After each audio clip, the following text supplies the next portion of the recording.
La voix du mouvement Ansar al-Mahdi. Il s'attache fermement au Coran, à la Sunna et à la voix des imams vertueux d'Ahlul Bayt. L'appel du mouvement Ansar al-Mahdi est un chemin équilibré entre les écoles et les groupes, comme l'appel du prophète sallallahu alayhi wa sallam l'était entre les différentes religions. Ils lisent le Coran avec réflexion et ne le délaissent pas pour se consacrer uniquement au hadith. Ils ne rejettent pas la Sunna sous prétexte qu'elle contredirait le Coran. Ils accordent de l'importance aux hadiths authentiques sans pour autant négliger les hadiths faibles lorsque la réalité les confirme. Ils ne rejettent pas la voix des imams vertueux d'Ahlul Bayt sous prétexte qu'elle contredirait la Sunna. Ils s'attachent au Coran et à la voix des imams vertueux d'Ahlul Bayt, convaincus qu'ils ne se sépareront pas avant de retrouver le prophète sallallahu alayhi wa sallam au bassin. Ils croient que les droits des imams vertueux d'Ahlul Bayt ne se limitent pas à l'amour et à l'affection, mais consistent avant tout à suivre leur voie. Ils ne les devancent ni ne les retardent, ne se croient pas plus avant qu'eux et reconnaissent que leur rang d'imama vient après celui de la prophétie. Ils croient que les événements contemporains annoncent la venue de l'imam vertueux Ahlul Bayt, l'imam Mahdi Muhammad ibn Abdullah, alayhim salam. Ils croient que le prochain califat fondé sur la voie prophétique ne pourra s'établir qu'avec l'imam Mahdi, alayhi salam. Ils suivent un plan prophétique mentionné dans les hadiths, selon lequel le Mahdi ne se manifestera qu'avec un groupe chargé de le préparer et d'organiser sa venue, et que son allégeance aura lieu entre Rukun et le Maqam.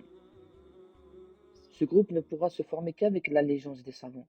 La manière dont l'imam Mahdi établira le califat sera semblable à celle de son grand-père, le prophète, sallallahu alayhi wa sallam, dans la fondation de la Ummah.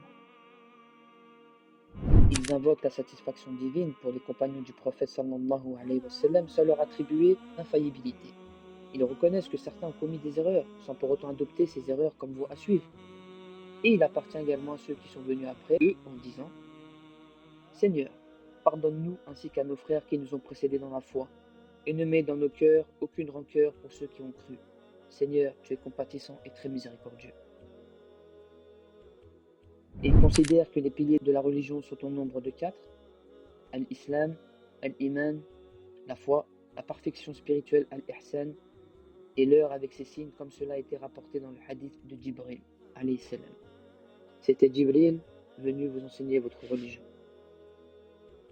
Ils œuvrent au renouveau du pilier que les gens ont délaissé, le 4e pilier, à savoir l'heure et ses signes. Ils œuvrent à l'établissement du califat selon la voie du prophète sallallahu alayhi wa sallam et celle des califes bien guidés. Ils prônent un retour à la méthode prophétique dans la gestion politique, convaincus que la terre appartient à Dieu, qu'il la transmet à qui il veut parmi ses serviteurs, et que la réussite ultime revient aux pieux. Ils ne croient ni aux frontières imposées, ni aux idéologies contraires à l'islam, ni aux souverainetés illégitimes. Ils considèrent le djihad à la fois par la parole et l'épée, sans minimiser la gravité des pertes humaines ni sous-estimer les règles religieuses. Ils reconnaissent cependant que la majorité des gens sont dépassés par leur situation et évitent donc de les accuser excessivement de mécréance, d'immoralité ou d'hérésie. Ils appellent à l'unicité de Dieu avec sagesse et une bonne exhortation, afin que la religion englobe toute la terre et tous les êtres des deux mondes, pour la faire triompher sur toute religion. Voici notre voie et nos principes, avec une compréhension claire de notre cause et une certitude inspirée par notre Seigneur.